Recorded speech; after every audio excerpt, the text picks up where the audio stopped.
आइए हम बताते हैं रामायण काल के एक अनजाने चरित्र के बारे में, जो कि एक बहुत ही विशेष चरित्र है, काकभुशुंडी।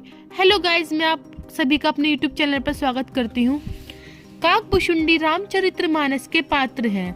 गोस्वामी तुलसीदास जी ने रामचरितमानस के उत्तराखंड में लिखा है कि काकभुशुंडी परम ज्ञानी राम भक्त थे। पूर्व के एक कल्प में कलयुग का समय चल रहा था। उसी समय काकभुशुंडी जी का प्रथम जन्म अयोध्यापुरी में एक शूद्र के घर में हुआ।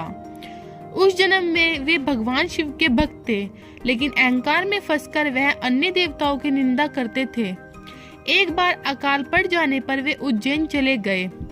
वहां वे एक दयालु ब्राह्मण की सेवा करते हुए उन्हीं के साथ रहने लगे। एक बार उस शूद्र ने भगवान शंकर के मंदिर में ब्राह्मण का अपमान कर दिया। इस पर भगवान शंकर ने आकाशवाणी करके उसे श्राप दे दिया कि तुमने गुरु का निरादर किया है, इसलिए अब श्राप की अधम योनि मिलेगी और श्राप योनि के बाद तुझे 1000 बार अनेक योनि में जन्म लेना पड़े। शूद्र के गुरु बड़े दयालु थे, इसलिए उन्होंने शिव जी की स्तुति करके अपने शिष्य के लिए क्षमा प्रार्थना की। गुरु के द्वारा क्षमा याचना करने पर भगवान शंकर ने आकाशवाणी करके कहा, ब्राह्मण, मेरा श्राप व्यर्थ नहीं जाएगा।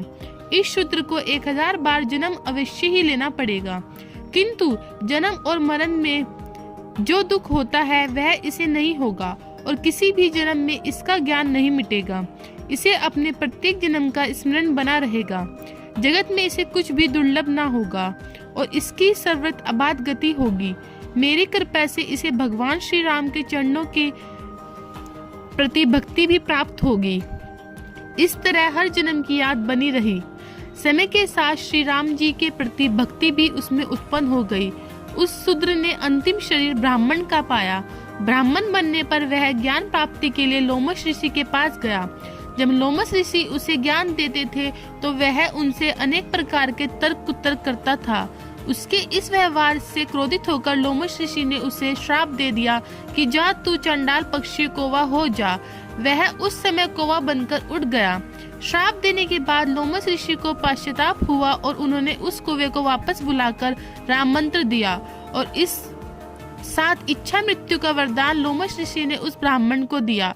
कौवे का शरीर पाने के बाद ही राम मंत्र मिलने के कारण उस शरीर से उन्हें प्रेम हो गया और वे कौवे के रूप में ही रहने लगे।